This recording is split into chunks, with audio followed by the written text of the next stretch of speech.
Bring out your dead! Bring out your dead! Hurry up! Bring out your dead!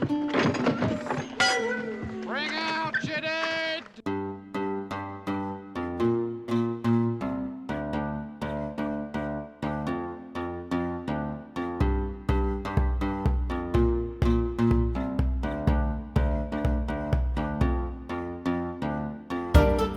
Daniel Defoe was born in 6060-ish, only starting his writing career in his early 60s, and is considered an originator of the English novel as well as modern political journalism.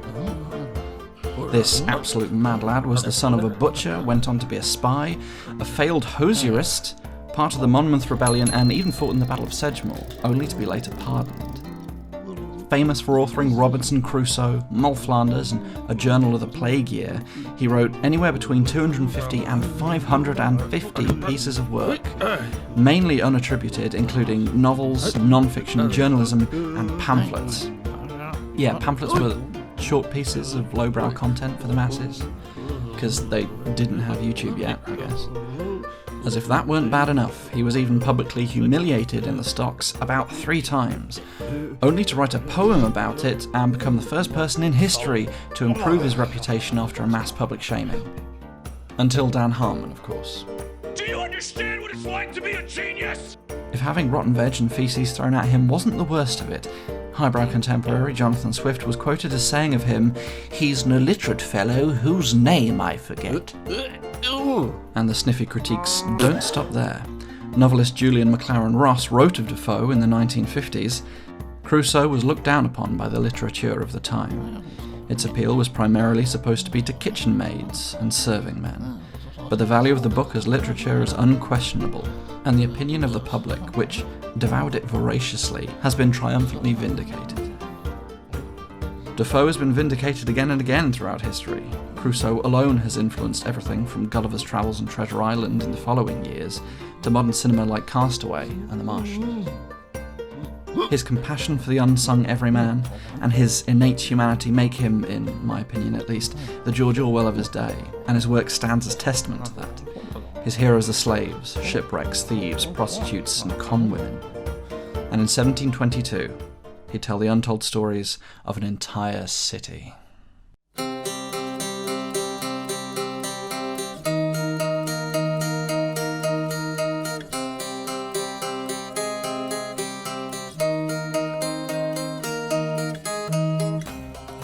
A Journal of the Plague Year is an account of one of many plagues London and the world endured throughout the 17th century.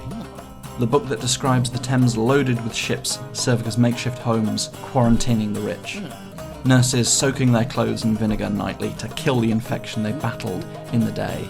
Men running screaming into the river or leaping naked to their deaths into the deepening plague pits throughout the city. It's a powerful account of an apocalyptic pandemic, but as a piece of writing, it's a perpetually odd book. On one hand, it's a fictional novel, set 6 decades before it was written, detailing the life of a man who didn't exist, based on tales and hearsay from Defoe's senior generation. On the other hand, it's thoroughly researched and reads like a piece of modern journalism, referencing true events and repeatedly quoting accurate statistics about the spread of the infection. It pendulates between sections of fictionalized plot and hard facts of journalistic record, so much so that you're left wondering, is this journalism or is this storytelling? The answer to both is yes. The mistake is in thinking that storytelling and reportage are separate, but they're not. A Journal of the Plague Year and all its visible diligence is not necessarily there to educate you, it's there to convince you. Defoe uses whatever means he has at his disposal to communicate the urgency of a plague to a generation that hadn't experienced one yet, who may have forgotten the struggle of decades past. He uses hard facts one moment, then narrative the next. His prose lean, informative, and more often than not, lowbrow. But to assume it's just pure historical record and a political warning is a mistake. He actually developed a pamphlet, Due Preparations for the Plague, at the same time he wrote Plague Year, for that very reason. No. He's setting down a record of a very specific cultural history, one that his highbrow contemporaries never dared to touch.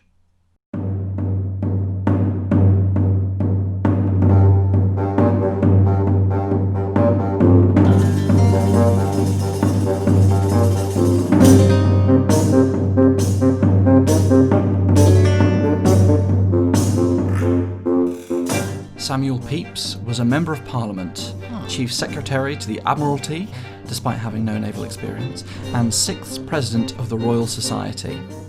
What the Royal Society does, I don't know, but he's best known for his infamous diary, written during major events like the Great Plague and the Great Fire of London. Samuel Pepys's diary is considered a landmark text, an historical record of such import historians and academics view it as a Rosetta Stone, a thoroughly detailed account of life in 17th century London. Through Pepys's eyes we see history and politics, the goings-on of trade and theatre and literature with incredible depth. But there's a dark subtext to it. It's a piece of writing that is blinkered and silent to the experiences of the poor, the marginalised, and the working class. While the serfs of London were burning by the dozen in the Great Fire, Pepys was burying his cheese in the back garden. And that's not a euphemism, by the way. Pepys was representative of the classes that contributed to the tragedy of the plague. In his book, Defoe even details exorbitant government expenditure on their own facilities while withholding funds for medical and civil care during the outbreak. There's an open secret amongst historians. The fact that the lives of the lower classes, the everyday man or woman stretching far enough back in time, are a complete and utter mystery. Their names, their struggles, what they ate, what they wore, the lives they led.